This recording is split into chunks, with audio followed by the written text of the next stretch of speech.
Bismillahirrahmanirrahim. Assalamualaikum warahmatullahi taala wabarakatuh. My dear brothers and sisters, my beloved Sheikh, I prefer to speak English. If permitted, Sheikh. Sebenarnya saya tak terfikir yang saya boleh berada di majlis ini bersama dengan ulama-ulama besar di samping saya. Tetapi dengan kehendak Allah Subhanahu Wa Taala, dengan jadualnya, ketentuannya, satu perkara yang agak pelik pada mulanya bila Syekh mengatakan bahawa dia mengajak saya ke forum Maulidur Rasul. Saya beritahu Syekh, apakah saya layak duduk bersama ulama-ulama besar nak bercakap tentang Rasulullah SAW. Tetapi bila saya fikirkan, selalunya sebagai seorang penulis, bagi kita the deadline is the most important thing in our life. If we cannot complete the deadline, because I am a controversial writer who write politics, buku-buku politik semasa, current politics, you miss one day, nobody reads your book.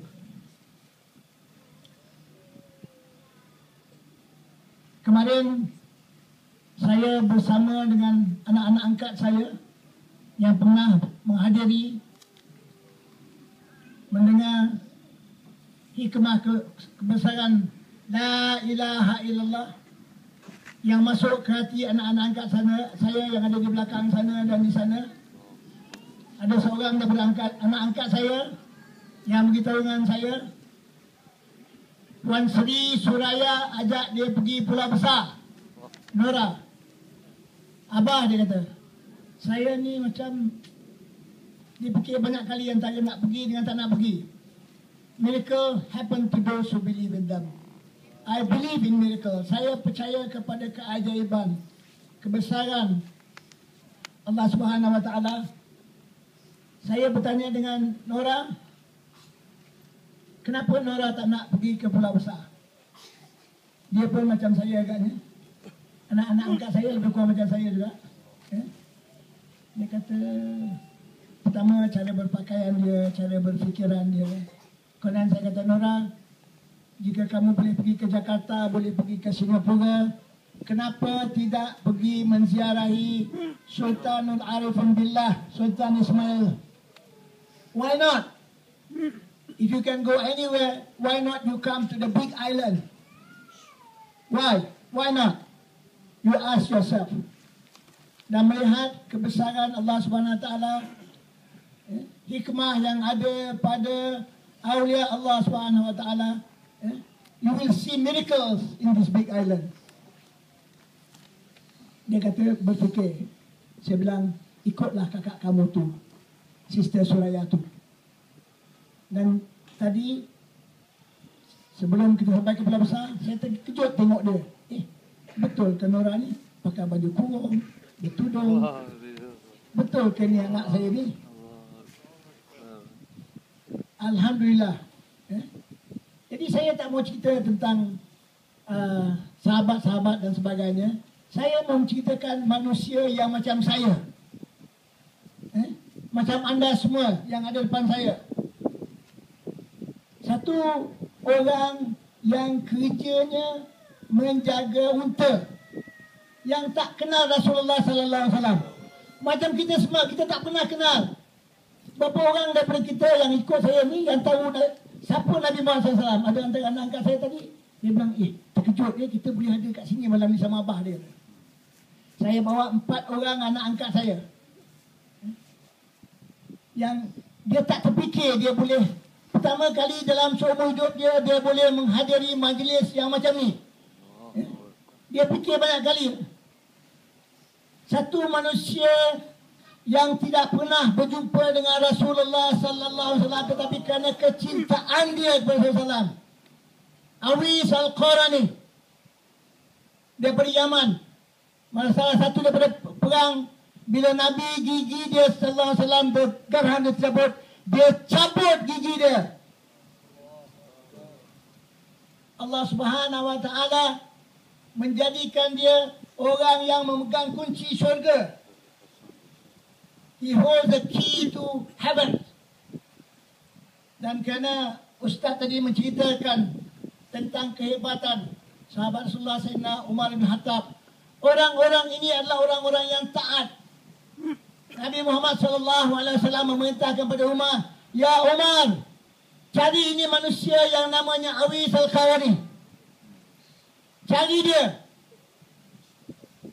10 tahun dia cari hanya seorang gembala kambing atau gembala unta yang siapa pun tak peduli." Di sini kita berada di tempat The Big Island, Wali Kutub. Tapi berbanyak di antara kita yang kita kata Wali Abdal, yang bergerak buat kerja Allah Ta'ala, yang kasihkan Rasulullah. Kalau kita tak kasihkan Rasulullah, kalau bukan Rasulullah yang nak bawa kita kemari, tak sampai. Kita ada ratus ribu berjuta pun tak boleh sampai. Sayyidina Umar bin Khattab tiap-tiap kali haji pergi mencari manusia yang namanya Awis Al-Qarani. Ketika itu dia menjadi Amirul Mukminin, Khalifah. Mencari seorang gembala. Akhir tahun yang ke-10 dia datang. Bila ada kabilah datang, dia cari. Aku mencari Awis Al-Qarani. Orang memikirkan bila Amirul Mukminin Sayyidina Umar mencari, mestilah dia nak cari orang besar. Ada orang beritahu sama dia, "Ya Amirul Mukminin, ya Umar bin Khattab, itu manusia tu yang duduk tengah jaga, yang tak pakai kasut, yang pakai baju kulit kambing, yang orang tak pandang pada dia." Jadi janganlah kita memandang manusia yang siapa pun tak pandang, kita ingat orang tu tak berguna. Tapi orang yang mencintai Rasulullah, cinta itu berbalas. Tak kira siapa kita, taxi driver ke, tukang panjat kelapa ke, tapi kita cinta, kita dengar nama Rasulullah, kasih kita tak ada berbelah bagi dah. Jadi Rasulullah bagi salam kat dia. Rasulullah tanya sama dia,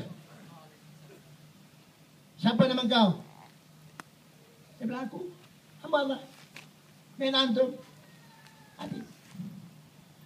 "Abdullah." Semua orang kenal Sayyidina Umar bin Khattab ni seorang yang pemarah. "Engkau terkenal aku Amirul Mukminin, kau siapa?" Dia bilang, "Saya tahu."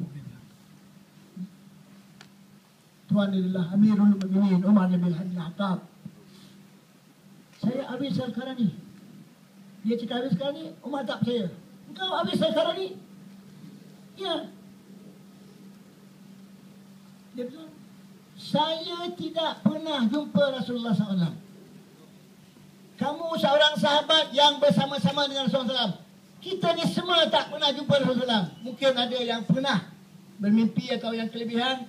Dalam salat kita, bila kita bagi salam kepada Rasulullah, ada orang yang dengar Rasulullah SAW, jawab salam dia. Orang-orang yang beruntung.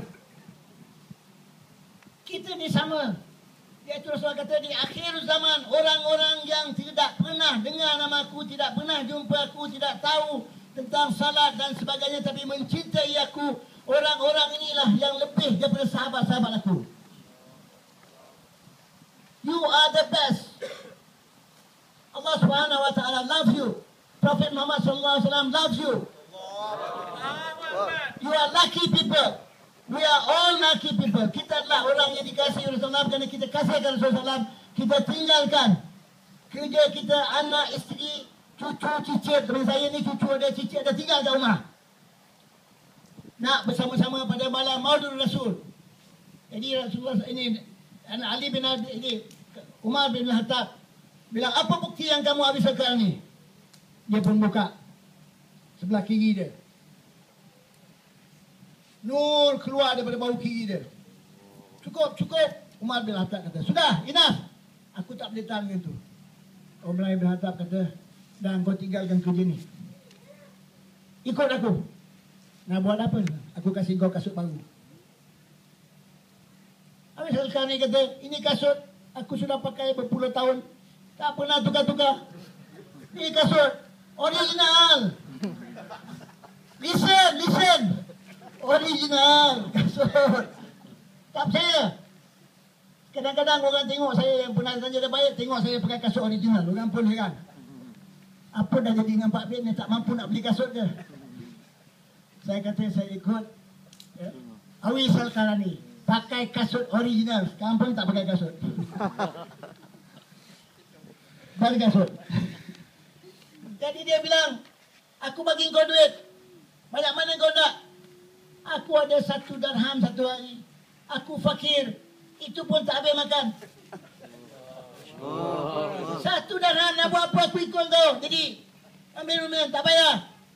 Beli baju baru. Dia kata ini baju aku dah pakai. Tak tukar-tukar dari dulu pun. Ini orang yang ikhlas. Contoh orang yang kasih kepada Rasulullah sallallahu alaihi wasallam. Siapakah orang yang betul-betul kasihkan Rasulullah sallallahu alaihi wasallam? Kalau bukan Sayyidina Ali bin Abi Talib karamallahu wajhah, Amirul Mukminin. Waktu orang nak bunuh Rasulullah sallallahu alaihi wasallam, dia tidur atas tempat tidur Rasulullah. Kita berani tak kalau ada orang nak bunuh Syekh ni, kita pergi duduk, kau tembak aku dulu. Dia bilang dia bunuh dia tak apa, buat jangan.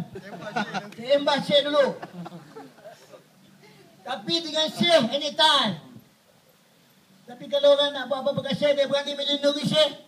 Will he give his life to Syekh? Will he give his life to Islam?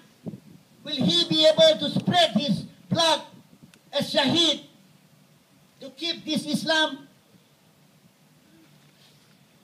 Berani tak kita, ya Allah, kerana Kau untuk menghidupkan Islam, aku rela darahku menyembahi, membersihkan Islam untuk menghidupkan Islam. Ali bin Abi Talib karamallahu wajhah. He give his life. Tak ada satu manusia dalam dunia yang berani kasih nyawa dia. Dan dia bagi nyawa dia. He give his life. Kemudian waktu orang nak bunuh Sayyidina Utsman bin Affan, salah satu daripada khalifah, tak cukup dengan nyawa dia.